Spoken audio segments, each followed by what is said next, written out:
Hey everybody, welcome to the Herd Fit Podcast with Dr. Sam Rhee and myself, Coach David Syvertsen. This podcast is aimed at helping anyone and everyone looking to enhance their healthy lifestyle through fitness, nutrition, and most importantly, mindset. All right, welcome back to the Herd Fit Podcast. After a 2-week hiatus, I know you've missed us. We've missed you guys, but thanks for sticking with us. I am Coach David Syvertsen. I'm here with Dr. and Coach Sam Rhee. Just fresh back from vacation. I'm fresh back from a really nasty workout that I'm still trying to recover from. We were just talking about 100% efforts, and I just did one. I kind of wanted to get in the moment with CrossFit Games athletes and feel tired and fatigued. So that's why I did it right before this episode. And Sam actually did the workout this morning. And as simple as today's workout was at CrossFit Bison, this was the row, step up, kettlebell swing, max burpee workout. If you're listening and come to Bison, although it seemed a little light this morning, if you're asking me, attendance wise. We are going to break down the CrossFit Games. This actually happened. We are sitting here recording on a Friday night. The games ended about 5 days ago. So we've had about a week to digest the NOBULL CrossFit Games 2022. And we want to kind of break down, yes, we'll probably go through each workout. We're not going to break down the results of everyone. A, that would be really boring. B, a lot of people already do that. So if you really get into that kind of analysis, you can find several different podcasts that do that. But we kind of want to dive into the workouts, what you can take that from them as a novice CrossFitter, as a competitive CrossFitter, as an aspiring competitive CrossFitter, whatever. Or even if you program for your gym, you program for yourself, you program for others. There's a lot that I took out of the CrossFit Games from that perspective, both for my own training and for the training of others, both in, a fitness perspective and sport perspective, and maybe some things to anticipate for us as open athletes in the future. Sam, any opening thoughts on the CrossFit Games? I know you were away and you probably didn't get to watch them as closely as you usually do, but I know, just knowing you kept tabs on it. Any thoughts? Yeah, I've been deep diving it lately when I got back, and my first takeaway was there was a lot of new things for me to digest as a CrossFitter. I think I know CrossFit after being a CrossFitter since 2015, and I said, wow, this changes a lot of my headspace in terms of what I think CrossFit is. Yeah, so we had somebody else program the games this year, and I think you saw Adrian Bosman, who's been working with CrossFit and the CrossFit Games since basically inception, and this is the first time that he programmed the games himself. I know he's always had a hand in it, and I'm sure he's had plenty of feedback and input with Dave Castro, the former director of the games. But this is the first time that he programmed from start to finish, and you can immediately tell. We even talked about this in the quarterfinals, semifinals, but especially in the games, you felt the different flavor. And Sam said there's a lot of new things, a lot of new elements. That's really what the changes to the games were this year. And before we go into each workout, I just want you to kind of maybe listen so you can have some perspective on how many new things were in the CrossFit Games. This is a sport that's more than a decade in now. You're talking about maybe 15 years in now, and you're still introducing so many new things. And what I like about it is the system has started to be gamed a little bit by these elite level coaches and elite level athletes that kind of know what to expect. And you can clearly tell that some of the best athletes in the world had no idea what was coming this weekend. And a big part of CrossFit methodology, we talked about this in our gym the other day when we did single unders as an RX. And this is a very scaled back version of what we're talking about here, but your fitness level should always be able to take over when it's something just new thrown your way. And that's a big part of CrossFit. Whether you agree with it or not is irrelevant. That is a part of CrossFit methodology. So I just want to really quickly go through a couple new things. I'll be quick with this, and then we'll start breaking down some of the workouts, what we could take from them. But you had legless pegboards, all right? So the pegboard has been in the CrossFit Games for a long time. This is the first time where you were not allowed to use feet for assistance. You had unbroken single unders. You had pistols that you were not alternating. You were just going from the same foot over and over. You also had the crossover. Double under crossover. Double under crossovers, which was a train wreck for a lot of the athletes. But again, I want to touch on that a little bit later. You had lifting off of blocks, not racks. You had jerk blocks. You had parallel bar traverse. Parallel bar traverse. You had parallel bar dips. Yep, off the parallel bar. You had wall facing handstand push-ups. You had a 1 rep max that did not include a barbell. It was actually a sandbag. You had high wall balls where guys were throwing to 12 feet. Ladies were throwing to 11 feet. You had indoor swimming. They've had swimming in the games almost every year. I think almost every year. But this was an indoor swim. You had... When one of my favorites was they had a 1,000-meter Rona workout, but they had a minimum of how fast you had to get it done. Yeah. So they basically told you and like little elements like that. So some of those were movements. Some of those were kind of different rules within workouts. Some of them were just different approaches.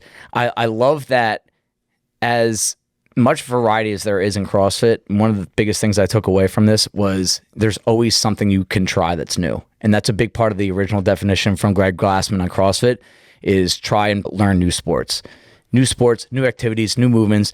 And you have to be a really educated mind to implement that into the CrossFit Games because you got to make sure you don't get too cute with this. I think of myself as a pretty decent CrossFitter. I've made age group a couple times.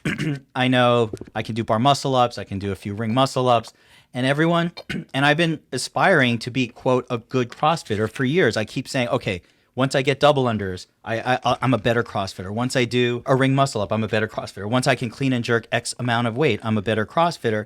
And then I look at these movements, and especially like that single under workout, I didn't know. I was really suffering on those single unders in that workout you programmed a couple of days ago. And so what does it mean to be a good CrossFitter? Good CrossFitter does not mean doing bar muscle ups or doing a ring muscle up or doing this. It means what you said, being able to be fit and do a bunch of different movements. Adapt. And I don't know what a lot of these movements, how I'm going to feel or what I can do. Yep. And for me to try all these new movements, it's going to really blow my mind as a CrossFitter.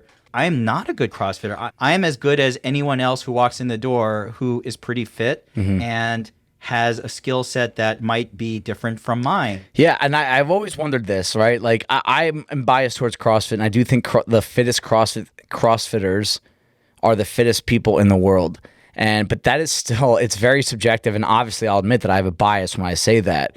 And the reason why I don't know if that's completely true is, yes, I know a lot of fit people that run 17-minute 5Ks and can bench press 400 pounds and can do all this, but they can't do what we do here with conditioning and all the different movements in the gymnastics and all like the mixed modal work. But I would also say that if we got thrown into an F45 gym, a Pilates class, an Orange Theory fitness class, or we went to some sort of endurance club and tried to do what they did, we probably would not exceed. We would probably come across as not in good shape. Like I know a lot of good CrossFitters here that if they went and did an Ironman, what Reno just did, they would fall apart. Yep. So it's funny how maybe we should kind of get away from we're the fittest people in the world and just say like we should kind of stay humble about this and keep our open mind about there are always things that we should try to do with our bodies while we can to try and improve or try to elevate our fitness and try to adapt to new ways of exercising and challenging our bodies. So let's talk about the workouts again. I promise we're not going to like break every workout down in results, but there are a few highlights that we'll probably want to talk about that you guys will probably want to hear about.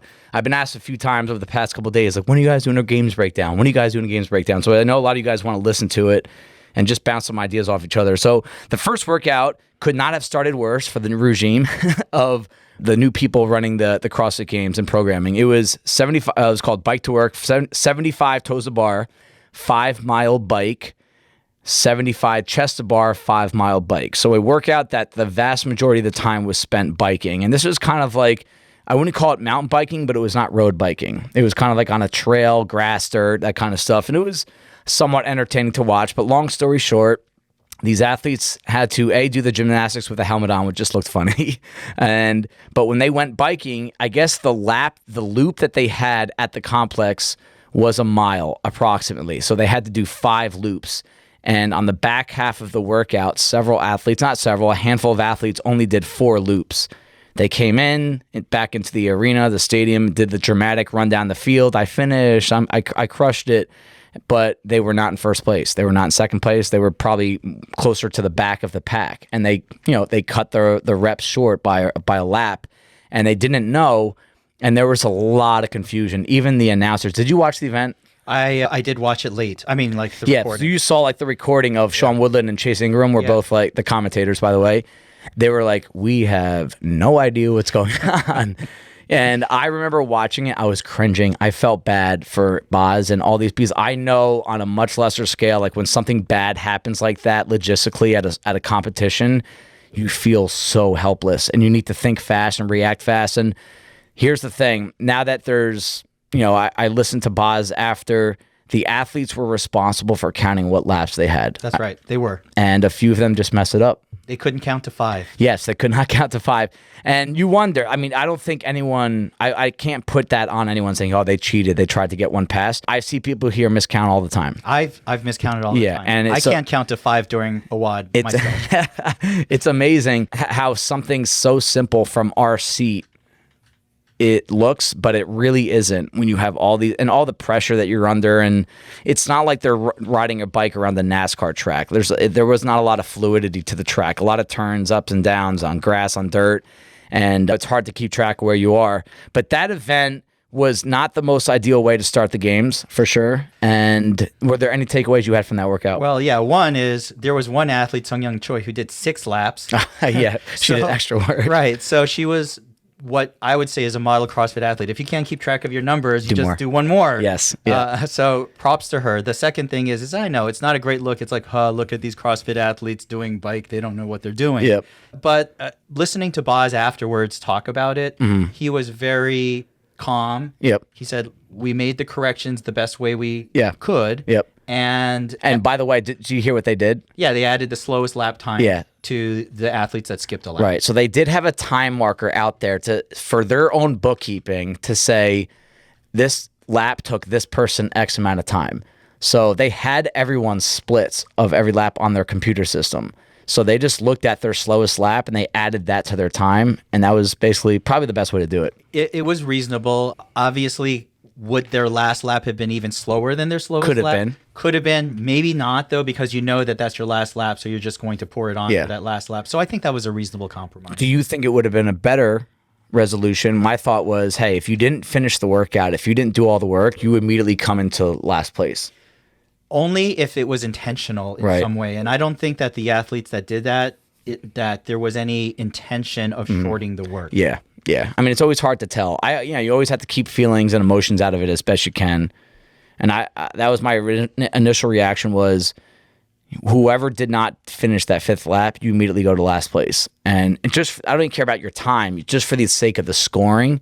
But it might have been too harsh because there were some people at the end of that workout that were really far back. And those people that shorted it probably could have walked their bike around the track and still beat them. But the actual workout itself, this is one that I'm going to try to put into Bison programming. I think we're going to start playing around with these in September once the Legends qualifiers are done, because I don't want to do both at the same time. But what I'm going to do here is I'm probably going to, and this is what I think gyms can do with this workout, you can do the whole volume if you want. Just 150 reps for a novice CrossFitter on the rig is a lot on their hands. 75 toes to bar, 75 chest to bar. Yeah, so it's 150 reps on the rig. I think what I'm going to do is I'm going to make it 50 of each. 50 toes to bar, 50 chest to bar pull-ups. And instead of biking, we can't have bikes come to the gym. I'm probably going to make it like a mile run in between. So it is like a scaled back version of the workout. But again, you're going after stimulus of the workout and you're trying to get a feel. But what I think a lot of CrossFit gyms don't do with gymnastics is create big set workouts like this. It's one thing. We do 50 toes to bar and 50 chest bar pull-ups in a workout all the time. But it's spread out over the course of 4 or 5 rounds of work. Like 5 sets of 10. Yeah, or even 10 sets of 5. Right. And I think it's a different stimulus, and I think it's something that a lot of novice CrossFitters should get exposed to because it can help or hurt your training. Or I should say it will definitely help your training, but it might humble you in the moment where if you never train big sets of work, I feel the same way about jump rope as well, you really kind of impede the overall long-term progress of it. So I think that it's important. You don't even have to do this workout, but I think it's important for coaches that program to throw big sets in, and I would ease your way into it. Maybe make a workout or two that has 25 at a time, 35 at a time. All right, guys, now we're doing a workout with 50 toes to bar in a row. And honestly, for someone like Elena, that's 2 sets of work, right? But for some people that are doing, they get to a point where they get to doubles and there's still 25 left, that's going to take them 6 minutes to do. The first thing is after that, please, I'm going to need something for my torn up hands. Yes. And the second thing is all those toes to bar, please don't make me laugh afterwards because I think I'm going to die after Rhabdo. because my core will be shot after that. All right. So the next workout was also the initial. There were supposed to be 3 events on that first day. They had a rain issue, so they had to. The next one that we're going to talk about after this was pushed back to the next day. So this skill speed medley was a really interesting workout. So try to stick with me. But in the past, they've done these lifting workouts at the games where you had to run through a squat clean ladder or a snatch ladder as fast as it can. And in the past, it's been one of the most fun events to watch, where you see these athletes have 5 barbells in front of them, and they escalate in weight as they go up, and you have to snatch, go to the next bar, snatch, go to the next bar. It's like a quick, 15 to 45 second race to the end, really intense. And then basically, everyone does the first round, in different heats, and then the top 20 move on to the next heat, heavier barbell. Top 10 move on to the next heat. Top 5 move on to the next heat. They did that concept, but with a very different way of working out. The workout, the movements were pegboard ascents, jump rope, unbroken pistols on one leg, unbroken pistols on another leg, and then a handstand walk course. All right. So what escalated in difficulty here was not weight, like I just talked about with the snatch. It was the jump rope, and it started off with single unders. We had CrossFit Games athletes doing single unders at the games. And did you watch that? I loved it. I watched it. It was hilarious. I watched it multiple times. Yes, and it was funny. And I've always struggled in the jump rope, so I was like, Tia, you stink, as I was eating an ice cream sundae. But what made this workout even more interesting was the fact that the jump rope they had to do, the volume had to be unbroken. That is an enormous factor that throws in a mental component to this that you don't normally get with just a normal, hey, get your jump rope done. So when they did single unders, so they had to do 3 pegboard ascents for the guys, 2 for the girls, 75 unbroken single unders, and then 10 pistols on each leg, and then the handstand walk course. All right, I don't want to get too much into the volume, but if you qualified for the next round, they made it 50 unbroken double unders. So what that means is if you got to 49 double unders and you tripped up in your 50th rep, you were back to 0. And then the final round of this was 1 strict pegboard ascent, so they were not allowed to use their feet on the wall. Really difficult to do, by the way. 25 double under crossovers, and then back to that pistol handstand walk course. So the double under, I can't even, maybe you have more luck at putting this into words, but the double under crossover was basically you get yourself jumping, normal jump rope, and you have to cross your arms, have the jump rope go under your feet, and then uncross your arms, and then have the jump rope go under your feet again, right? Yes, while you're still up in the air. Yeah, so it's just a lot of skill, and it's something that you would see like in 5th grade recess, and almost nobody could do it. And I remember I was texting multiple people that night, and this is the first night of the games, after they just had a train wreck with the bike event, and we're like, and you're watching almost every single games athlete not even get to the handstand walk course. All right. And it was a different kind of handstand walk course. I don't want to get too much into it, but they had to start on these parallel bars. It was a very complex handstand, and I really wanted to watch them do it. There was only one guy or a couple guys that got to that course, and I think only one girl got to that course. Out of all these athletes, they had all this stuff set up, but no, we were watching a bunch of athletes trip up on a jump rope trying to cross their arms back and forth, and Danielle Brandon yelled at judge. That's the level of frustration. Yes, that was the opening. And here's the thought. I remember so many people texting me and saying, "This is it. This is the games." Like, Dave, what do you think? Dave, this is stupid. It's like a circus. What did you think about that initially? I loved it because I loved the fact that I know Boz is a gymnasty sort of guy, and that to tell people to do 75 unbroken single unders, which is like, I mean, that's what people do when you start at CrossFit. Yeah, right. Is you do 75 single unders. Yeah. And to see Tia Claire Toomey mess up and have to restart. I mean, it was only like 10 that she got into, and then she had to restart it. I think she tripped up twice. Yeah, it's amazing. Yeah, the most dominant athlete at the games, female male, is Tia, right? Yes. She did not qualify past that first round of this workout. She didn't get past the first round, the quarterfinal round. And to me, that shows you that fitness can take multiple forms. Yep. And it's not just about how many double unders can you do. Yep. No, listen, you can't get through, learn how to do a double under crossover. Yep. You're not getting to the other parts of it. So that's the kind of takeaway we want from an event like this. It's not necessarily just about the event itself. Like, what can we take away from it? And because of that, the way I sold Wednesday's workout, we just did a workout that had a lot of single unders, 1,000 of them in the workout on Wednesday if you finish the whole thing. And I remember telling the classes saying, hey, when a lot of you started off here, almost all of you, you did single unders and then you figure out double unders and then you never go back to single unders, all right? And hey, part of that's programming's fault. It's not the athlete's fault, but it's just truth of the matter, right? Same thing with pull-ups. You come to the gym, you do ring rows, then banded pull-ups, then you have pull-ups, and then you're, quote, too good to do ring rows, right? What if we throw a lot of ring rows into a workout? You haven't trained that in 6 years. Guess what's going to happen, right? Like a lot of the accessory pulling work that I do with next level athletes is ring rows. And I think it's one of the most beneficial movements for upper body strength, especially if you want to get better at muscle ups. And it's something that it's a concept that you can apply this to a lot of different movements that, yes, you walk and then you run, but you should always go back to walking at some point because the basics and fundamentals always matter. This legitimizes single unders or any other movement in the workout. So when you programmed them for the workout this week, if the games hadn't happened, I would have been like, Dave, what's going on with these single unders? Yeah, what's the point? What's the point? And the fact that they were programmed in the games, I'm doing them and I'm having a hard time because I was really good at single unders. Yeah. I was wicked fast. Yeah. And I haven't done them in years. Yep. And now I feel really silly. Mm-hmm. And it also helps the younger or the newer CrossFit athletes feel like, you know what I'm doing matters. Yes. It's not like this is a step to something else. Right.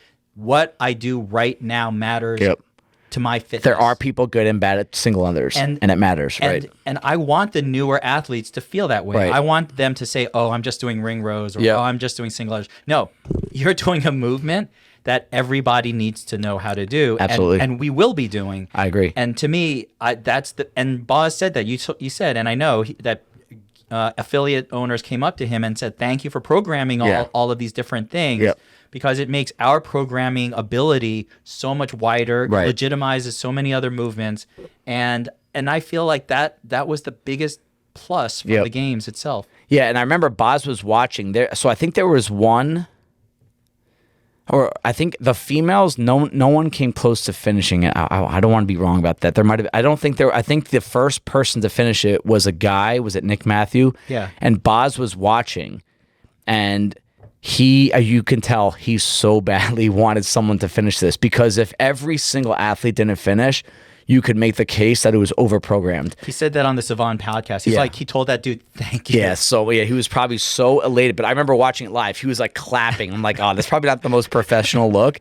But he was so elated that, and it's funny, when they interviewed him, because he dominated the crossover jump rope, the guy that finished it.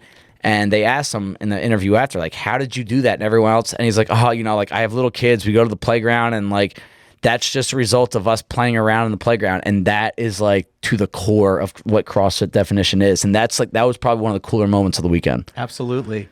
So just don't ask me to do 10 unbroken pistols on one leg. Yeah, that's a different challenge. My right leg is okay. Don't ask me to do that on my left leg. Done. I'll never program pistols ever again. See you. Bye. All right. So the next one, Elizabeth elevated the rep scheme. You are going to see this rep scheme. I don't know if it's going to be in Bison program. Well, yeah, it'll come in Bison programming at some point, but you're going to see this again. And I think this is going to become pretty popular. 21-15-9, just that rep scheme is one of the most popular CrossFit rep schemes. Fran, Elizabeth, and this one is called Elizabeth elevated.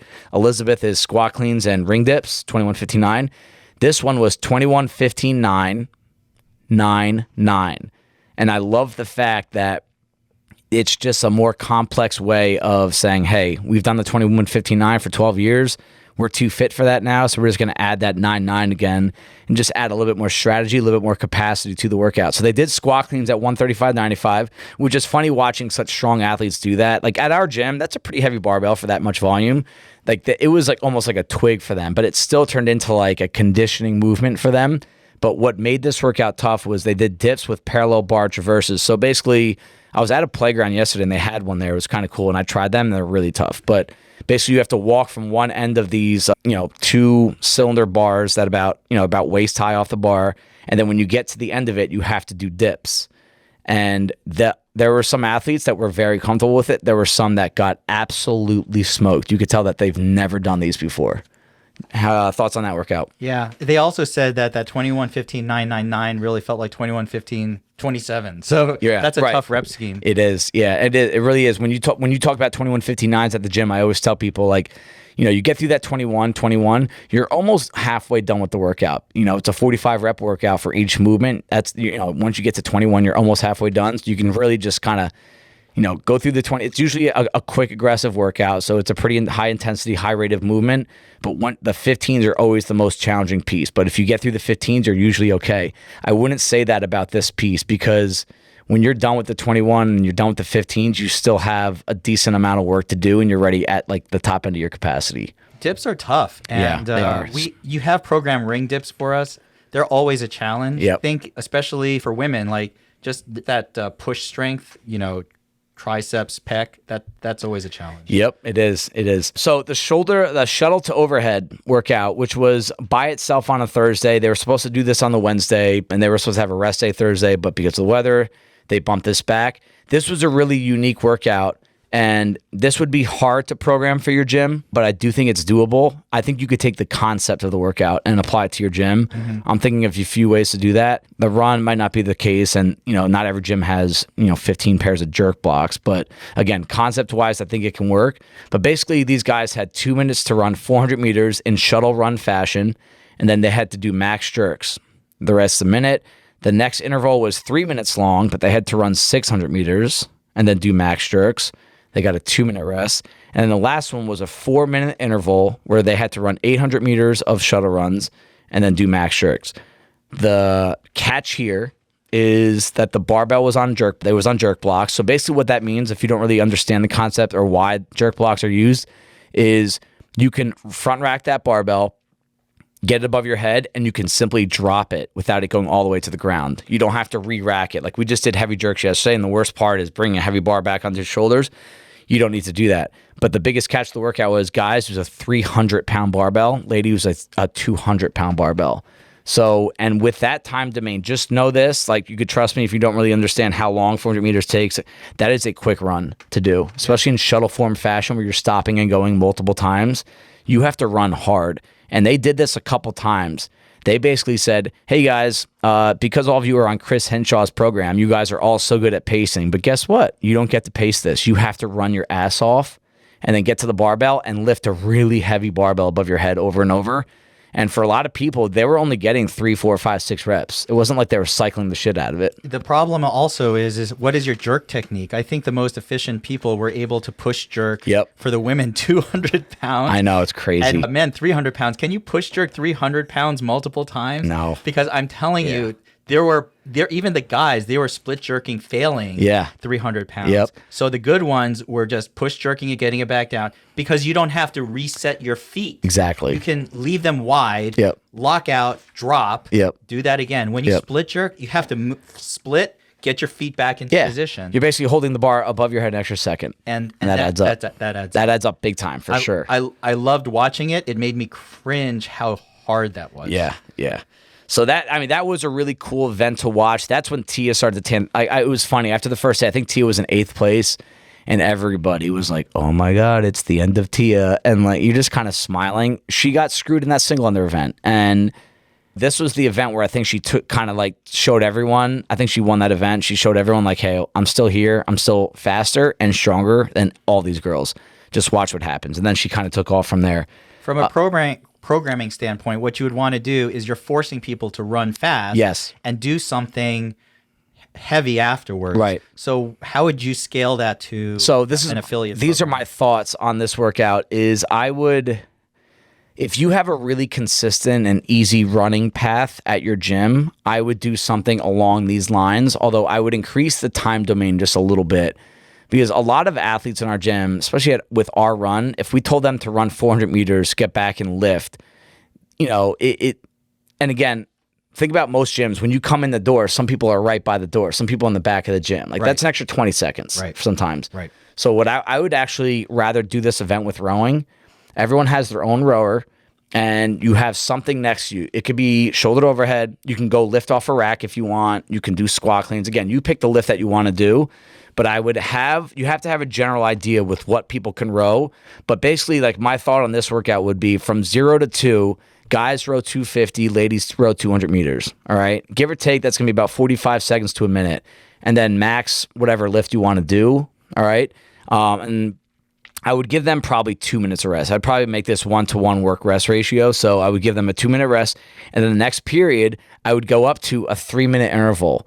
But every time I add a minute, I would add another 250 meters for the guys, 200 meters for the girls. And if I wanted less time, like those guys at the games, they only had 30 to 40 seconds to lift. So if I wanted that time domain, go to 300 meters for the guys and 240 for the girls. I always go 80%.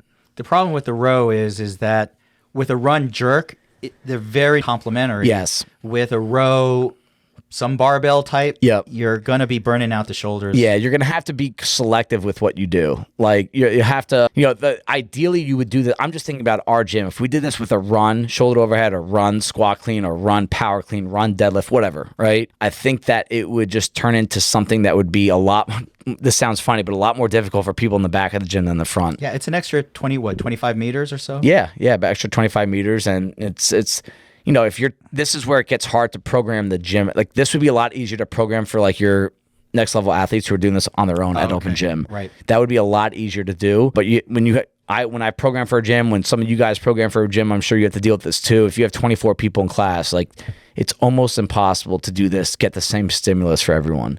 That's why I like the idea of rowing or, burpees or jump rope. But jump rope, there's skill. Like you're not going to get tripped up running. You're not going to get tripped up rowing. The jump rope, you might have a bad day, and then it kind of ruins the workout. Like you should always give the athletes the opportunity to get to that movement. So I think that's one thing every affiliate owner or person that programs could do is get a gauge for something that takes about a minute to a minute 30, and then give them 2 minutes to do, then give them another 45 to 30 seconds to do a max rep portion. And it would be a really fun workout to do. You just have to kind of program and plan it properly. So the next event was, I think, a top 5 moment CrossFit Games history. It was called the Capitol. Really long workout. They had 20 pig flips, huge. Women is 350 pounds, men 510 pounds. If you don't know, it's basically a big rectangle that's heavy, and you have to kind of flip it up on its high end and then push it back over. I would say lift-wise, it's probably most comparable to a power clean or a clean and jerk, about, half that weight of whatever the pig weighs. That's not that important. Then a 3.5 mile run kind of into the city of Madison. This was like the coolest part about it. They have a strong relationship with the city now. So they had a good enough relationship where they could shut down the city and close roads and all this for the runs. 200 meter jerry bag carry, 200 meter Husafel carry. Yeah. So basically these really heavy bags. I mean, I don't want to get into too deep into like the actual analysis of the bags that they're carrying, but just take it from us. The bags were really, really hard to carry after all that work that they'd done. Yeah. And you could see the smaller CrossFitters got their butt kicked. I mean, for a woman to carry 150 pounds, well, first it's 2 70-pound bags for 200 meters and then a 150-pound bag. Yeah. And going upstairs. Hugging it for 200 meters. And I don't know if everyone really realize. If you don't realize this, take one of our sandbags here or at your gym, go walk 200 meters with it. It crushes you. And they did this after a lot of work, going into tired. And then the kick in the nuts was that Husafel carry that they had to bear hug. The last, I would say, 100 meters, you were going up all these different flights of stairs. Yeah, a bunch of stairs. However, it was like just the picture of it it was up the Capitol steps in Madison. It was amazing to watch. And the last place girl, Rebecca Fuchelet, she's awesome. She's one of my favorite follows on Instagram. She's hilarious. She's a young girl. She's probably the smallest competitor there. I think she weighs 125 pounds. Rookie. Yeah, rookie. But she came in last place by a wide margin, and they had the entire crowd. You got to say there were hundreds of people in the city watching her.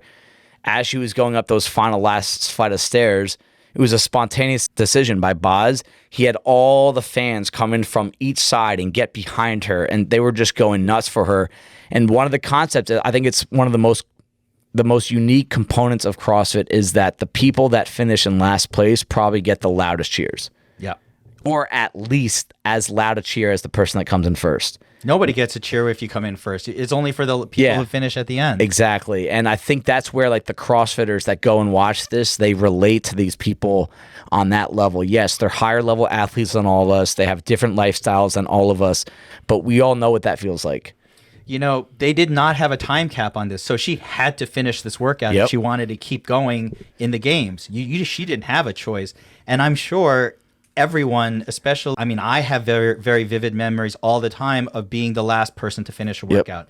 And when you have people cheering, you have mixed feelings. You appreciate people cheering, and most of us also effing hate the attention that you have when you're the last person finishing. Right. But the inspirational part of watching her with the crowd that Boz let go behind her, going up these stairs, finishing, it put a thrill in my heart. Like I watched it not live, and still like my hairs were standing up. You know, this is literally what you said. It is what CrossFit really embodies, that spirit of last person gets cheered the most. It doesn't matter who you are. And if you are that last person, you suck it up and you do it. And that's the thing. Like when you have that many people watching and you don't like being in that situation, doesn't matter. You got to push the pride aside. You just keep going and you finish the workout. I remember talking to someone at our gym about this a while ago, and you know, the term humility comes up a lot, and I feel like it comes up more now in discussion than it used to, with like just the surge in social media and how some people come across and how we judge people with that.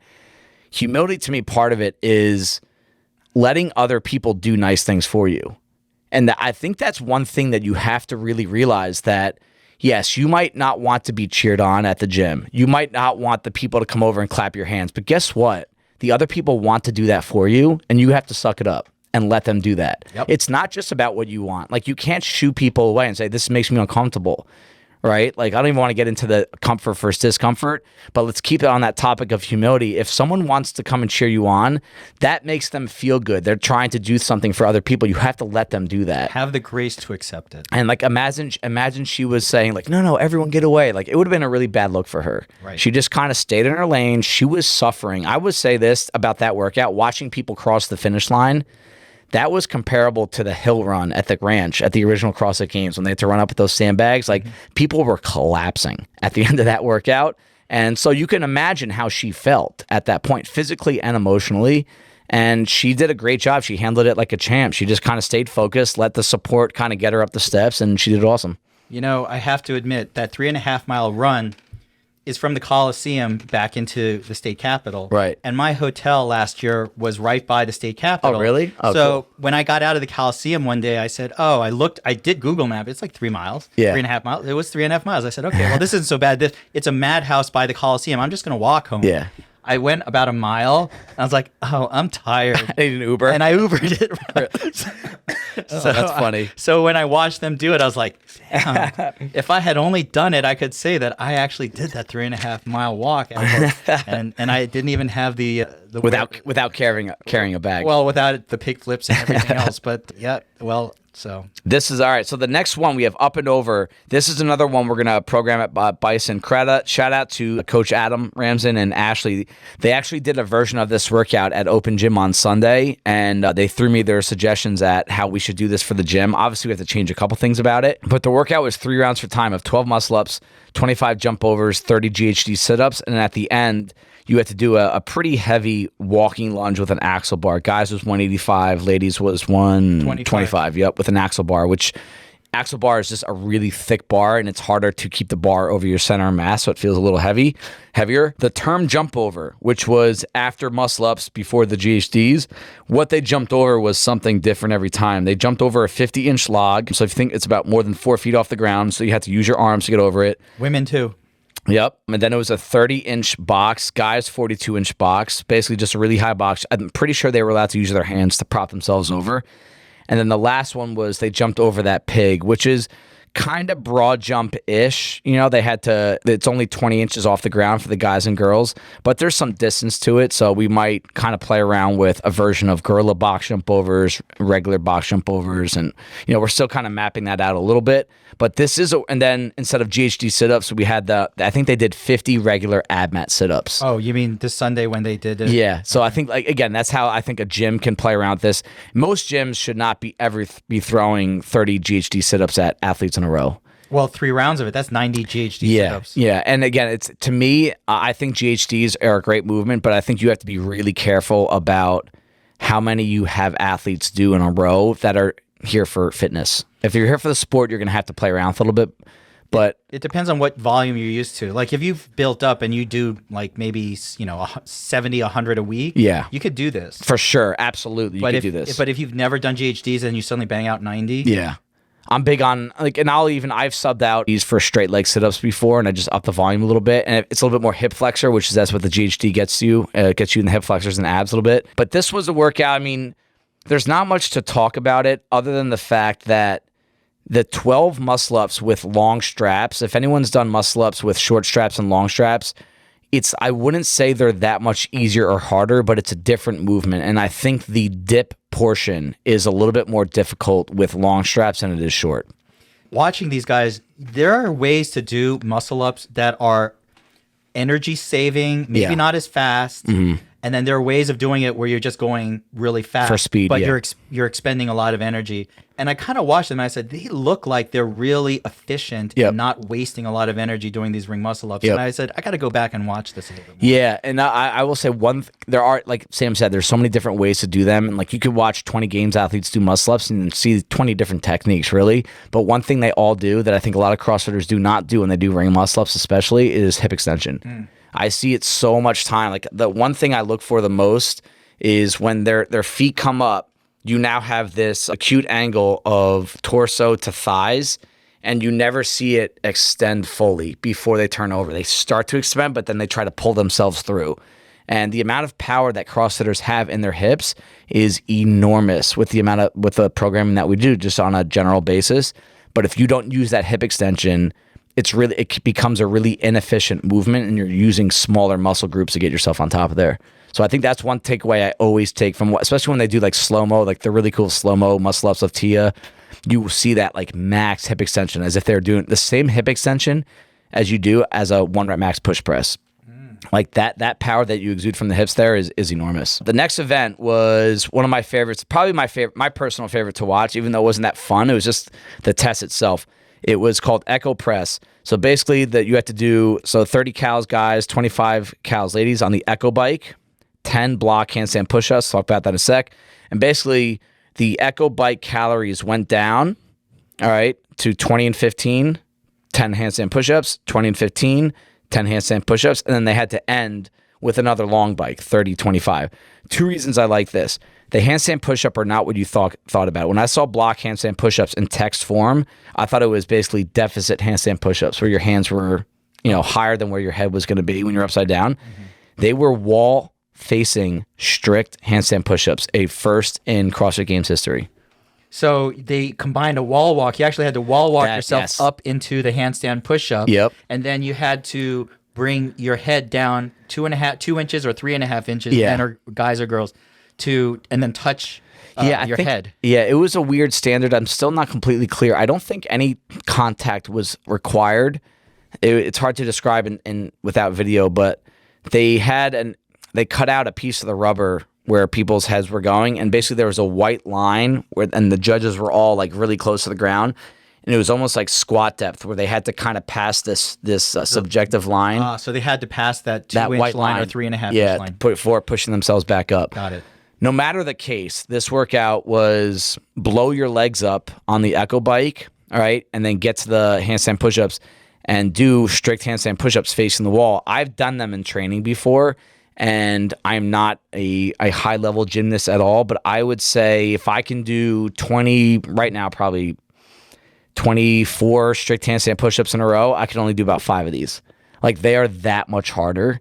And What is it about about facing the wall versus not facing the wall? so two things about it. I think one of them is just lack of experience. Like I think there would be an adaptation if I trained them a lot, the numbers would go up just like anyone else would if you've never done them. But I think that when you are facing out like your normal handstand push-up, I'm big on kind of turning the elbows in just a tad.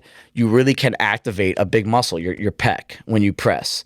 When you're facing the wall, your elbows have a tendency to flare out a little bit. Like you could see everyone's elbows were flaring out as they're going up.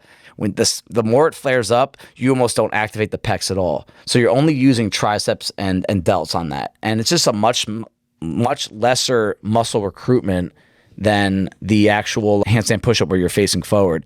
And you could see, I think the games athletes were on the same kind of wavelength there where they would go bang out 3-4 reps, and then it turned into singles and doubles, even the highest level athletes there.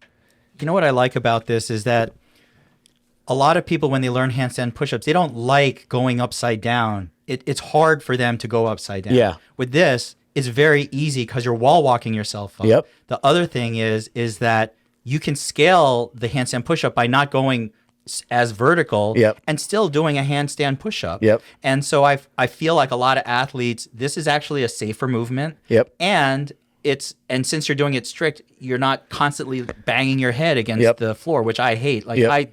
I detest kipping handstand push-ups, and I Yeah. feel that there is cervical spine trauma that Yes. lasts from people doing a ton of kipping handstand Yep. push-ups. Yep. And I would love to see this program Yep. because I feel like it scales well and it's really hard. Yep. So this is a movement that I'm gonna start putting into Bison programming. But like everyone, guys, let's not only use games athletes as a gauge for what we do, but they were doing deficit. They had to go further down, Right. and they had to do a wall walk on top of a target. I think what we're going to do is just kind of work on get into that wall-facing handstand and then work on, scaling the range of motion just like we do with normal people with handstand push-ups. Like put an ab mat, put plates underneath your ab mat, and get that feeling of, all right, this is what it feels like. Again, we'll do it in training. We'll do it like part 1, warm-up, part 2, all right, or cool down, and then we'll put it into workouts later on. And, we don't. So most gyms that I know of, you guys don't have 15, 16, 17 echo bikes or assault bikes. Sure. So how do you do this? I do think you can get away with doing running instead of just in terms of think about the movement pattern of biking. It's especially not the C2 bike, the actual assault bike or echo bike. Like you're pumping your arms, but the legs are doing the majority of the work. I think you could add that in. And then if you want to do this on your own, this would be a lot easier to do, especially if you had a gym like this. We have, 5 or 6 bikes. You can go do something like this on your own. But here's a thought. If you're going to program this for yourself or for the gym, is 10, how many reps are appropriate for someone if you're trying to get the stimulus out of this workout? What is better? And I don't have the answer. What are your thoughts, Sam? Is 5 strict handstand push-ups, full range of motion, better than 10 reps, half range of motion? For me, I think I would have a hard time with 5, so I would rather scale to do 10 first. And then if I got better, then I might try to do... I agree. I think the first thing you do is go after volume and then just get the feel, because I think the more repetition you do, you adapt to just being in the position of facing the wall, scale the range of motion a little bit, and then work your way down to the full range of motion, but less reps. And because I think the first thing someone needs to do with something that's relatively new is just get comfortable in the position, not necessarily the range of motion yet. And then once you get comfortable, because I will say this, it's hard to stay on the wall. Like you constantly feel like you're going to fall forward. Really? Yeah, it's pretty scary once you start getting tired. So I'm actually going to be somewhat scared to program this in the gym with a lot of people too close from each other.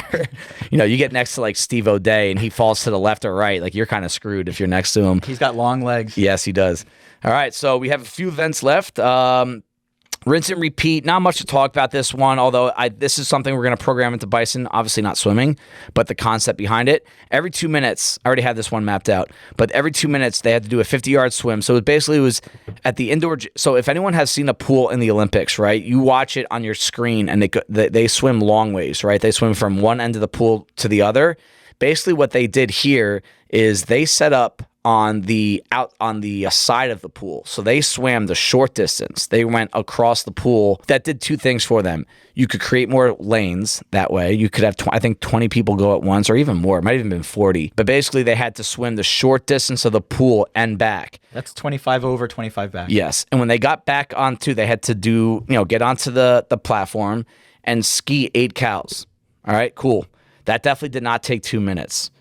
But the catch was every round they had to add 2 calories. So the next round was 10 calories. The next round. So we've done workouts like this before, where it's like interval based, and we increase your work. So this hits you in 2 ways.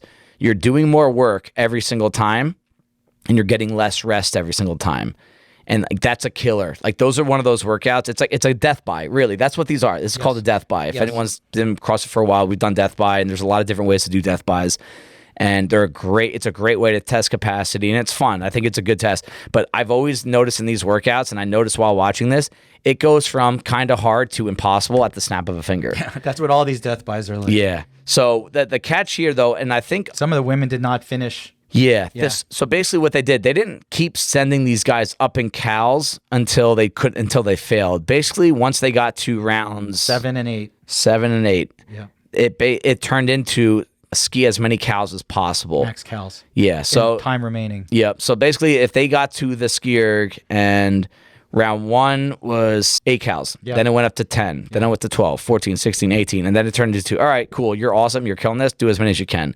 So everybody was suffering on those last 2 rounds. Especially the 7th round, because it's max cals in 2 minutes. Then you got to swim again. Yeah. And I'll tell you what, man, like I am not a good swimmer, so I'm not a good gauge on this, but I've been in the water during workouts before, and it is scary. I don't care if you're in a pool or in the bay at night in Miami. It's scary to go swimming when you're breathing really heavy, but also like your arms and legs are just like, you feel like they can't move. It's one thing to feel that way when you're on a rower or running, but when you're in water, it's a whole different level of fitness. Most CrossFitters are not awesome or have a huge background in swimming. Yeah. And you could tell just because a bunch of the guys were not doing flip turns. They were just basically reaching the end and then kind of pushing off the way most non-swimmers would do. But you're right. It's swimming is about breathing, and Henshaw would know more than anyone. But you know, how do you control your breath while you're swimming and then get up there and just blow yourself out on the skier? Yeah. That's tough. It really is tough. And if you think about like what your arms are doing when you swim, freestyle swim, like most of them are doing, and ski, it's a very similar movement pattern. So, you know, that at that point, it really probably became more muscular endurance than cardiovascular for most athletes, where you just the arms really got tested there. Adam Ramsden sent me a text. He goes, I can't believe some of these people are breaststroking. And I was like, that would be me, or I'd be like just like doggy paddling my way on back and forth. I will say this though, I swam. I think I trained swimming twice, like on a regular basis. Once was before Wadapalooza in 2016. Once was before the French Throwdown in 2019. And I'm not good at it. I can swim hard for about 50 meters, but it's very inefficient, and I can't do. I remember I had to do a 400-meter swim. I had to stop 3 times, and that was just 400 meters. Like swimming is a skill that if you want to be at the highest level of the sport, you have to be a good swimmer. It's not, you have to be good in the water. And it's something that if anyone out there is kind of like, I want to get there someday, it's got to be part of your regimen. I swam a little bit in high school, and the 2 things you really need is one, stroke efficiency. So you need someone to really look at your stroke and how you move through the water. And the second thing is just pool time. Like you just need to swim. Yeah. It's all about yardage. Yeah. And the more you swim, the more proficient you are at it. But I mean, if you add that on top of everything else you have to do as a competitive games athlete, and it's only literally one event, and not even the full event, it's really more of half of an event. Yeah. Then it's like, okay, so how much time am I really going to devote to swim? I mean, you start to see like what you really have to put into time-wise if you want to get to that high level. It's got to be at least a part-time job, but probably even more than that if you want to get to that level. I will say this, the few times I did swim though, I replaced it. I didn't necessarily add it. I took a session away from the gym and I went there. What I did like about it was it was a completely different stimulus training-wise, but it doesn't beat the joints up at all. And you feel good when you get out of it. Sometimes when you get on a rower, a bike, run especially, you don't always feel great after, right? Like things can hurt a little bit. I never felt that way getting out of the water. I swam a lot on vacation, and did you? It really wipes you out. Yeah. But you don't realize it because, like you said, your joints are not messed up. Yeah, so it's just something to think about. All right. The next one I think might be maybe tied for my favorite event. And when I first saw it, I thought it was stupid, but it was, and I didn't really understand it either. This was Saturday, so I remember watching this in my backyard. You did 3 rounds for time. So just think you as an individual athlete, this is what you had to do, okay? You had to sprint, and I want to say the sprint was maybe 100 meters, probably less, like 50 to 60 meters. Then you had to do 20 wall balls, talk about that in a sec, 6 dumbbell snatches. So when I'm thinking about this workout, I'm like, that's weird. 3 rounds for time, and you had 4 minutes of rest in between. So I'm like, what is going on here? Like, I couldn't understand it. This was the thing. You had to run about 60 meters, get to your wall ball, 20 wall balls. Ladies, you had to throw your normal weight wall ball, but it was to 11 feet. 11 feet. If anyone wants to try that here at CrossFit Bison, just know it's about, if you go to the windows on the outside of our gym, on that one side where the windows are, you would have to throw it above that window. If you want to go get a feel for how hard it is, all right? Guys, and then they had to snatch a 70-pound dumbbell. I'll talk about that in a sec. Guys, you had to do a 20-pound wall ball, same as normal, but you had to throw it at 12 feet. I've done 11 feet before. I've never done 12. And 11's really hard. Just adding 1 foot is really tough. Adding another would be really tough. And their snatch was a 100-pound dumbbell. Now here's the catch: the dumbbells had to be alternating squat snatch dumbbells. Squat snatch. That's a really heavy. Like, I don't know how many dudes in our gym could snatch 70-pound dumbbells. No offense to them. And the ladies were banging these out, touch and go, like no problem. Mm-hmm. And the guys were doing it too with the 100-pound. Now, so you had to do 3 rounds for time. Each one of these was a sprint all out. Like the fastest times were like 1:15, right? You had to do this, and then the other heats after you would go. So you would just chill. But let's say you got 1:15. Your next round, let's say you got 1:15 again. Your score is now 2 minutes and 30 seconds. Let's say your third round, you got 1:15 again. So your total score is 3:45. What I liked about this was, like Boz said, there was no pacing here. You had to sprint no one paces workouts that are under 2 minutes long, right? And you really kind of knew round to round where you stacked up with your time, but you didn't have the awareness of what place and how long everyone else's round took you round to round. So you were really doing this entire workout blind in terms of where you ranked. Right. You just had to go as hard as you could. There's no game. It's not like you look to the person left of you and say, okay, as long as I'm ahead of them. Yeah, you have no idea. Yeah, because like you could say, oh, I'm ahead of Sam on this round. Cool, I just beat him 5 seconds. You still have 2 more rounds to go. And the margin for error was 0 in this. A couple of people got no rep on wall balls. Like, it was amazing how watching these guys, like, they'd miss the target, and they were all squatting fine, but they would miss the target or come off or wouldn't hit correctly. And just that one little mishap would add 2 or 3 seconds to your time, and that would be enough difference for 3 other people to pass you. So I think it was like a really high stress workout. It was fun to watch these athletes. Most of them, from my perspective, stayed really composed during this one. It was fun to watch. Yeah, performance during a competition is a skill, and this probably tests it more than anything else, because one slip up and you are down. Yep. And if that compounds and suddenly you get down because of that, because we see that all the time, I mess up and then it just compounds. I think about it. Yep. You think about every sport sport where you mess up, golf or basketball, and it carries over. Yep. You can't. This is so fast. You have to just execute. And another thing that I think gyms can relate to this, and you're a novice CrossFitter, how often do we truly train sprinting? And I don't mean going outside and going out and doing a 40-yard dash and pulling your hamstring. I'm saying how often, I mean, that is part of it too, but right. How often do we say go as fast as you can? We'll give you a long break after, but you have to go literally as fast as you can. Know the last time I did this? When? Remember the workout? It was 7 rounds for time. I think it was 15 of everything. It was bar facing burpees, kettlebell swings, and wall balls. But we said you work for 30 seconds and rest for 30 seconds until you're done with the workout. Okay, yes. I think you and Squire were going after it with each other on that one. Yeah. And I remember telling people, like, hey, simple movements. You do get a lot of rest in here.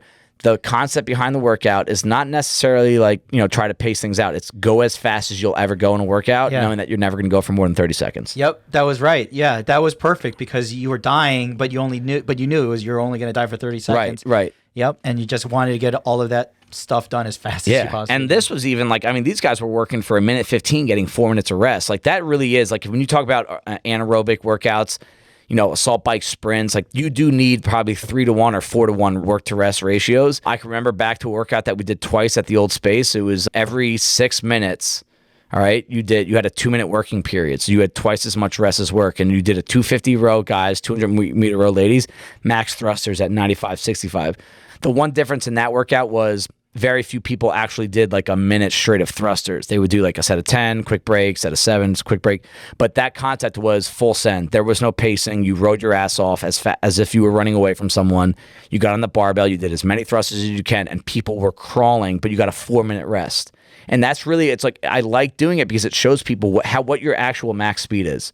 Like when we tell people to go, hey, go half speed on this workout, just trust me. I don't think a lot of people know what half speed is. I think they overestimate. I think they go 60, 70% when we're telling 50%. I mean, you can only do that for certain movements. Yes. Like you're not going to be asking us to do 70-pound dumbbell squat snatches or as fast as you can. Definitely not. That's a recipe for disaster. Yep. I can only really think of maybe like 5 or 6 movements that you would ask athletes to go ham on. Yeah. And you have to put some thought into that. But again, I think it's something, again, macro level, programmers, coaches, look at trying to find ways to get your people to actually go to a full speed. We've done this on a much lesser scale with our rowing lately. Hey, cal per hour pace. How high can you get? We'd actually record how high could you get your number that's on the monitor, over a 15 to 20 second period. Because again, now you see, all right, that's my max speed. It wasn't the max speed in yesterday's WOD. That's my max speed. And I think that can really help out a lot. So the next event, Saturday night, we had some people over at our house watching this event. It was a 1 rep max. And I remember seeing it. I'm like, this is stupid. But again, I've trained myself over the years to try to not actually believe it. My first impression is this is stupid, let it play out, because these guys that run the games know a lot more than I do. 1 rep max, sandbag to shoulder. The lightest women's bag was 160 and it went all the way up to 250. The men bag started at 240 and went all the way up to 340. This was awesome. This was my favorite event. Yeah. I loved it. This is where I feel Boz, and not that Castro would never do this, but this is where Boz says, you know what? Like CrossFitters, if you listen to some of these guys, Boz, Castro, they think a lot of CrossFit Games athletes and just competitive athletes, and maybe even on our level, the novice level, they're too barbell dependent when you're testing strength. Well, this was the equivalent of a 1 rep max snatch last year. Yeah. But with a sandbag. Yeah. And basically, it had a strongman element to it. You're still testing strength. There is plenty of technique to picking up a sandbag. You could see some had much better time with that than others. But it was really fun to watch these guys, and there's 2 parts about it that I really enjoyed. One of them was just seeing how different ways, but how heavy these guys could go. Like Danny Spiegel crushed it for the girls. I think she could have done the guy sandbags and still made some noise there. Mm-hmm. But the coolest part about this was the tiebreaker. Yeah. So basically, at some point, I can't quite remember how they figured out who. But once you got knocked out at a certain bag, if you couldn't lift a bag, you were out. Yeah. And if there were two or more athletes who couldn't do that bag, they were all in the tiebreaker. Yeah. Okay. So they all went to the tiebreaker, and they had basically a yoke.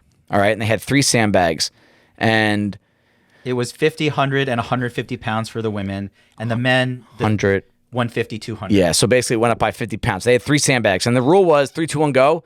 Get all 3 of these sandbags over this yoke, which is probably about, 48 inches off the ground. Yeah.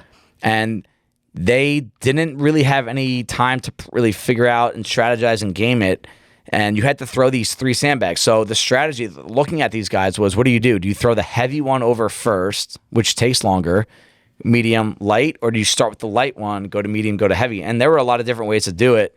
And it was, the amount of time it took these guys to do it was 10 seconds. It was so fast. The margin for error was 0 again. No margin. And it was just a really fun way to kind of break those ties. Because again, in CrossFit competition, you want the fewest amount of ties possible. And that was probably one of the more intense moments of the whole weekend, watching those tiebreakers. And in fact, the last lift was a tie. Yep. And not only was it a tie, the tiebreaker was a tie. Yeah. Which was crazy. Down to 100th of a second. Yeah. That was so exciting to see. Yeah, that was fun to watch. Now, can you do this at your gym? Honestly, probably not. I don't think that this is something that maybe you get a few people together and have some fun with. But I have filled sandbags at the gym before, and that process is pretty strenuous, and I think most people don't have a lot of bags that go that heavy. If you want to do this, it would probably be fun. I think it's probably more work than it's worth, and I'm not really sure you can take the concept of it to the gym, because this is really a competition only type workout. Like, you're not going to have a class of your mom and dad's doing workouts at 5 a.m. and do tiebreakers once they get to a barbell they can't lift. What you could do is say, hey guys, we have a snatch ladder, clean and jerk ladder. Once you get to failure, take X amount of pounds off the barbell and do 5 reps for time. Something like that. Like if Sam gets to 225 clean and he fails 235, we tell him to go down to 185 and do 5 reps for time. If you want. Is there really a point behind that for fitness? Probably not. But if you have someone that you're training for the sport, I think it's important to be able to lift 80 to 90% of your 1 rep max fast. What I really love is the odd object part of it. Yeah. I haven't lifted a sandbag in years. I did it for a comp and in training for a comp. Yep. And I now, after watching this, I want to go back and start incorporating that a little bit. Like, I feel like you're right. It's a different skill. Yep. It is a little back intensive if you're. It is. And so I wouldn't necessarily recommend it for everybody. Yeah. But it is such an awesome functional type of movement. Yes. Most objects in life are more like sandbags and not like barbells. Yeah, that's true. And so if you can be very adept at lifting a heavy sandbag, it probably might help more of us in life than just a barbell all the time. Yeah, when you talk about safety, right? It is pretty back intense, the sandbag, but I will say this, it's a lot safer on your wrists, your shoulders than a snatch. It's a lot safer on your knees than a deep squat clean. So I think there's a little bit of catch-22. And like I think Sam brings up a really good point there, that there's a lot of times in life you're going to be picking up something like that than a barbell. So yeah, I think that's a really good point, something to think about. Because again, it doesn't always need to be about what can your gym program. It could be just you, the CrossFitter in general. All right. The next event was on a Sunday. Again, the rain had to mess with this event a little bit, but basically this is a little hard to describe. They basically were pushing a sled with a lot of kettlebells in it, and then every now and then they had to stop and take kettlebells out and put them back in. But the movement that they were doing with the kettlebells was, and this is for guys, it was a 70-pounder, ladies a 53-pounder, one in each hand. They had to do 45 total clean and jerks. Hang clean and jerks with a kettlebell in each hand. And I love watching people work out with kettlebells because even some of the strongest athletes, there's technique to lifting kettlebells that like Mike Gerald has down like really well, because he can't use the barbell anymore because of his elbow. So he's been training with kettlebells for years. There are certain ways to kind of maneuver your hand and elbow around the kettlebells that some of these athletes were really good at and some of these athletes were really bad at. There was a legless rope climb in this workout where they had to start in a seated position, so they weren't allowed to jump their way up. They took it out because of the rain. It was too slick, but I still think it was a really cool event to watch. The alpaca sled was basically, it looked like a basket in a sled, and so you could just load it with stuff. So at first they loaded the 2 kettlebells in, which was like maybe in total 100 or 60 or 200, for the girls, 200 pounds for the guys. Then they kept adding the kettlebells into it. So at the end, the last sled push was like 400 pounds for the women and like 500 plus pounds for the guys. Yeah. To push that 42 feet, like you saw, I told you, the most inspiring moment I saw, which really increased my respect for Justin Medeiros, was him neck and neck with Ricky Garrard. Yep. At the beginning, it didn't look like he was going to beat Garrard. Like he was suffering on the kettlebell clean and jerks. At first you had to do 20 and he was breaking him up a lot. The 15, he broke him up a bunch. Yep. But then when it got down to the 10 at the end, he went unbroken. Yeah. And he managed to push his way past Ricky Garrard. They were like neck and neck on the sled push at the end. Yep. And he just nosed him out. And you saw he was in pain. And Ricky Garrard can suffer a lot of pain. He's one of those guys. Yep. He couldn't beat Medeiros on this one. Yeah, that was a really entertaining back and forth battle to watch there. I agree. And Medeiros, we were talking about him right before we started recording. Probably not the most talented guy there. Not the strongest, not the fastest, but I do think he has as much, if not more grit than he has more competitor in him than every other guy in the field.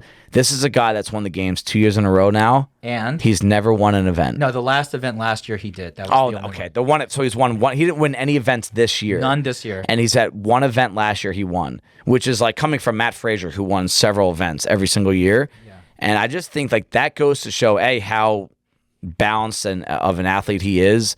But I really do think a lot of the reason why he wins is pure mindset. On the guy side, like Tia Claire Toomey wins everything. Yeah. But on the guy side, the competition is really high. And you have people that are so good at certain things. Yep. He never lets that hurt him. He is just good enough at everything. Yep. And that's a big lesson for us all to take. Like we all love training our strengths. I do too. I love getting better at what I'm good at, and I hate training what I'm not good at.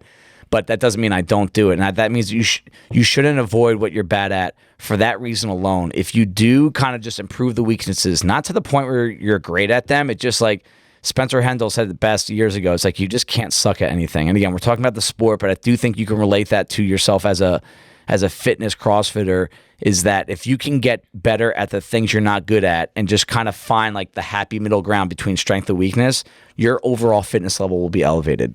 The great CrossFit athletes can endure a tremendous amount of pain. And you saw that in some of these events. And that one really sort of showed that to me for him. Yep. So we have 2 left here. Last one, the back 9, they brought back the yoke. It was a 54-foot yoke carry, 2 front squats, 3 deadlifts, 2 front squats, 54-foot yoke carry. When I saw this workout, I'm like, that's going to be a heavy workout.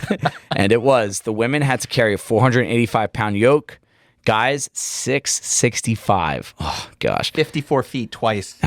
And like my spine, it just like started to break listening to that. All right. The barbell for the women was a 215-pound front squat.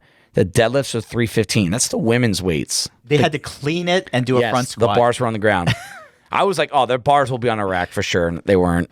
Guys, 315-pound front squat, 475 deadlift.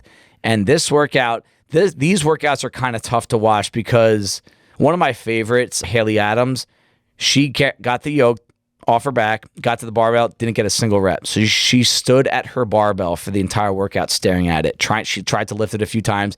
Danielle Brandon, who this surprised me a little bit, she got smoked in this workout. I think she failed the front squat multiple times. It took her forever to just do the carry. Yeah. And yeah, it's amazing how she's strong as hell too. It's just there's a different level of strength with the yoke than there is with the barbell. But this kind of workout, this is where I want to talk about Haley Adams a little bit. For, I would say, 3-4 years in a row, she's been probably arguably either the best or second best endurance athlete at the CrossFit Games. And she's young. I think she's 21 or 22 years old. Very accomplished, trains at Mayhem. But for multiple years in a row, it's not even that she is one of the weaker lifters, which is the truth, but that's not even the case. She is below the minimum. What seems to be required to be a games athlete, but she's so elite at the other areas that she can get by. And when I say get by, she's still top 15, top 10 athlete. Where do we, from the outside, without knowing anything about her training and what Rich makes her do, I don't even know who programs for her, to be honest, what she's biased towards doing. We just talked about training your weaknesses. Why can't she get to a barbell and still move these weights at least once or twice? This is the second year in a row we watched her stand at a barbell. And you would think that an athlete would say, okay, this is what I have to address. Yeah, every year. And I don't know what the answer is. Yeah. I mean, what would you think? Because she obviously she's not an idiot, yep. and her coaches are not idiots. Yep. Why do you think this would be if you were a really smart, capable, accomplished athlete that you would look at this and say, 215 pounds, I can't do this. And honestly, the answer might be that she does work on it and she's just tapped out. Like, it's not a simple fix for everyone. Oh, I'm going to work on my strength. Like, I've been a weak lifter my entire competitive career. Are there things that I look back on and say, I wish I spent more time on this. I wish I spent less time on this and more time lifting? Absolutely. But there are that I still can walk away from all of this and look back on my personal career and just say, hey, I have worked really hard in it. I'm just not that freaking strong. Maybe that's her answer. And so I never want to come across, especially when I don't know any of the information that's needed, that's to say she's just not doing well enough. She's not working hard enough without actually knowing that, right? I would love to ask her questions about it, but it's just something that I wonder if at some point you see a lot of athletes after a few years, they change who they train with, whether it's a coach, whether it's a program, whether it's a training partner. And there is a rumor out there. I have no idea if it's true. I'm not a huge rumor guy, but that you could tell CrossFit is becoming a bigger sport because there's a rumor mill in CrossFit now that she might be changing to the Hard Work Pays Off program where Fraser is with Mal O'Brien, and I heard that on the Savant podcast and from Taylor Self. And I wonder if that's something that would, some athletes do need to change the scenery. That's the case in every single sport. The games, one of the biggest functions it serves is for these training programs to showcase how good they are and to bring not just the elite athletes, but all athletes to their training program. That's how they make money. If Tia Claire Toomey is doing well, a lot of people will flock to Proven. Mm-hmm. If Mal O'Brien does great, Hard Work Pays Off benefits. Right. Brute strength. I don't really know where or what these elite athletes are going to do, but I really do know these coaches, their lives depend on the publicity, the performance of their athletes, how they do. It's really important. And the fact that Haley Adams has not been able to lift this heavy barbell for whatever reason. And that's been what's really prevented her from getting on that podium, and maybe even winning. Right. And like, I'm sitting on my sofa eating potato chips, going 250 pounds. What the? Pick it up. Like, pick it up. Come on. Like I totally understand my perspective. Yeah. Is completely uninformed. Yeah. But as spectators of the sport, I think it's still something that we can talk about, though. Absolutely. If someone's in a slump in basketball, I still talk about that. I can't shoot a jump shot to save my life, but I'm still going to talk about it. And I think in this case, it's not that we hate Haley Adams or hating on her. Yeah. It's if it was me, what would I be doing, or what is going on? Yeah, because she is so elite. Like here's the $1 million question that we ask ourselves a lot of the time. I ask athletes that I coach, athletes myself. Should you take a bite out of what you're really good at? Like she's a 10 out of 10 as an endurance athlete. What if she got to 8 out of 10, but she went from 1 out of 10 lifter to 5 out of 10? Would that average out to a higher level CrossFitter in the sport? That's the question. And I think it's something I would love to hear her input. She's not a big talker. I don't think she's going to go out and put that out there, but I would just love to hear someone's opinion on that is a little bit closer to that situation. All right, so the last event, this was the last event of the individual CrossFit game, NOBULL CrossFit Games, 1,000 Jackie Pro, 1,000 meter row, 50 thrusters, 30 bar muscle ups. One of my favorite CrossFit benchmark workouts is Jackie. Jackie is 1,000 meter row, 50 thrusters with the empty barbell, 30 pull-ups. All right, they've done that at regionals. I think it was 2014 and 2015. Cool workout. We've done it at Bison a bunch of times. There was 3 catches to this workout, hence Jackie Pro. All right, the 1,000 meter row, the guys had to row it in under 3 minutes and 20 seconds. 15 seconds. 3:15. And the girls had to be under 3:40. 3:40. So basically, guys had to row a sub 137 pace, basically 137.5 pace. So just guys, if you've ever been on a rower and you see that pace in your number, you had to row faster than a 130. If you didn't, you weren't allowed to go on for the rest of the workout. For 1,000 meters. Yeah. So not just for 250 or like 1,000 meters. Yeah, exactly. All right. And the ladies, you had to row under a 150 pace for the entire 1,000 meters. And after that, then the hard part of the workout begins. 50 thrusters, not with the empty barbell, guys 95, ladies 65. And then not 30 pull-ups, but 30 bar muscle-ups. This was a nasty workout that they actually showed on CBS. We talked about how the CrossFit Games would be on CBS. I didn't think they did a great job with that, by the way, but whatever. They showed this one on. This is very classic CrossFit. It's very mixed modal. You have your row, you have your barbell, you have your gymnastics. That looks cool on TV, right? Thoughts on the concept behind trying to do something like this at Bison? Obviously, I think the times would have to be different. I've gone back and forth in my head already about this and how to properly do this, but I love the concept of saying, again, CrossFitters they're like machines now. These games athletes, like they know exactly what to pay so they can maximize their time. But when someone from above says, nope, I'm going to tell you how fast you have to row, things change.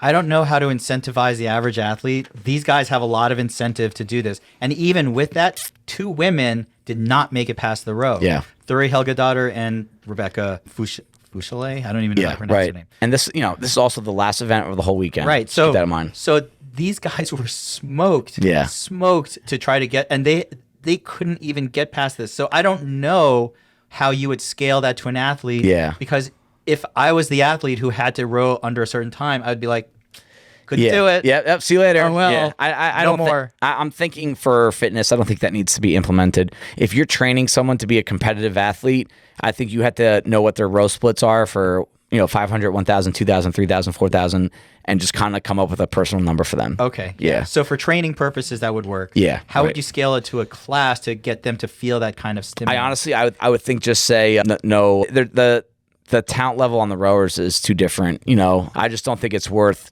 trying to. You could suggest it. I think if you guys you could say, hey, guys, if you want to really get the feel out of this, take your 1K PR time, maybe the week before that you do a 1K PR. Oh. And just say a 1K time trial. Yeah. And say your time has to, you make a chart, an Excel sheet, put it on a whiteboard somewhere and say your time's got to be faster than, I would say 90% of that.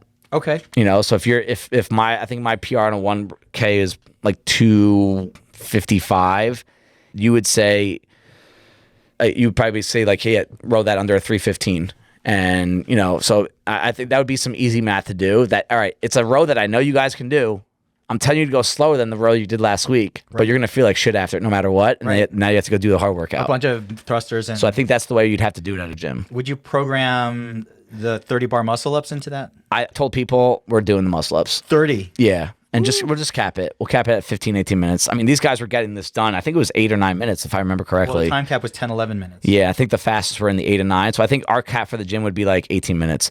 I think there are some workouts that you don't always have to get the same stimulus. If you're going to program stuff for your gym, I don't think you always have to get the same exact stimulus as the athletes. I think there are some workouts that it would be cool, and again, you have to be humble about this, but I want to do exactly what they did. I don't care if it takes me 3 times as long, and just kind of get the feel. And I actually think some people, yes, it would suck for it to take that long. I don't think I would let the cap go up to 24 minutes, but I would say that, hey, maybe someone in our gym would be kind of surprised that the last place games athlete got capped out at 11 minutes, only got 20 muscle ups, and I finished in 13. Like, you were actually kind of close. There are workouts. There are plenty of athletes, even in our gym, but around the world, that a workout or two, you are in that tier.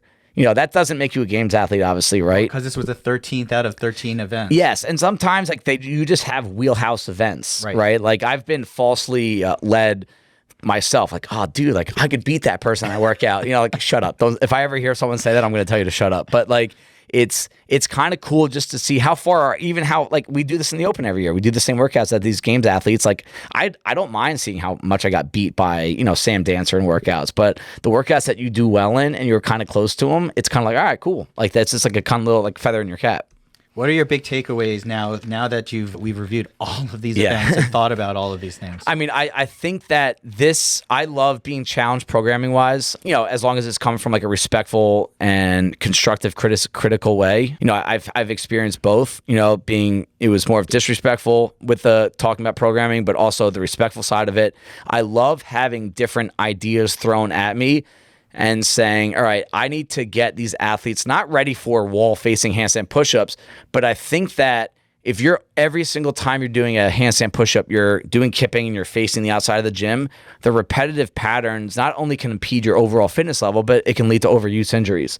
As versatile as the CrossFit program is, you are doing the same, 30 movements. And then if you're only talking about movement patterns, like 5 or 6 movement patterns, and that can lead to overuse injuries, but it also take the injury out of it, I think it could put a cap on how fit you can actually be. And I think that's one of my biggest takeaways is I probably need to get a little bit more creative without being over the top with what actual movements we do and certain types of workouts. Yes, programming can be very easy. AMRAPs, rounds for time, lifting days. And you would get fit, you'd be healthy, you'd be doing CrossFit. But I think it can help people spin their wheels as athletes when they have something new thrown at them. What do you think? I think it helps change my definition of what a good CrossFitter is. Yep. It changes what I think makes me a good CrossFitter, and it's going to, just looking at these, it makes me realize, listen, just because I know how to do one thing does not mean I'm good, or that I don't need to push myself on all these things. And the other thing is humility. I think that was the benchmark word for the games is humility. Yep. And you see these athletes being humbled. You see these movements humbling. And some of them handle it much better than others. We'll talk about that in another podcast, maybe. Yeah, because I can't stand that stuff. Okay. And to me, it was like, whoa, I should not be proud that I know how to do this stuff. I need to be humble and really work hard at everything. Yeah. No matter if I suck at it, if I'm good at it, if I think it's beneath me. Yep. Just keep working. Yeah, I mean, it's fitness. Let's not overthink that kind of stuff. You're just exercising and you're being fit. And I think that the more mental concentration, the more mental capacity you can put into your training sessions, the better it's going to be for you. I think gone are the days where you just show up and work out and just let someone else do the thinking for me. There are always those days. Trust me, I have them too. And some workouts, that is what you'll do. But I think if you spend just a little bit of time just kind of breaking things down, like your movement patterns, like your stability, your positions, different movements, how are you going to tackle a new task that's never been thrown at you instead of complaining about it, I think that it really can just elevate the fitness. And again, humility is a great thing. I think it makes all of us better people, but you really have to go through some shitty stuff for that to happen. All right, thanks, Sam. We'll be back. Hope you guys enjoyed this episode. And we got the Legends qualifiers coming up soon. We'll be talking about that soon. Thanks, guys. Thank you, everybody, for taking the time out of your day to listen to the Herd Fit podcast. Be on the lookout for next week's episode.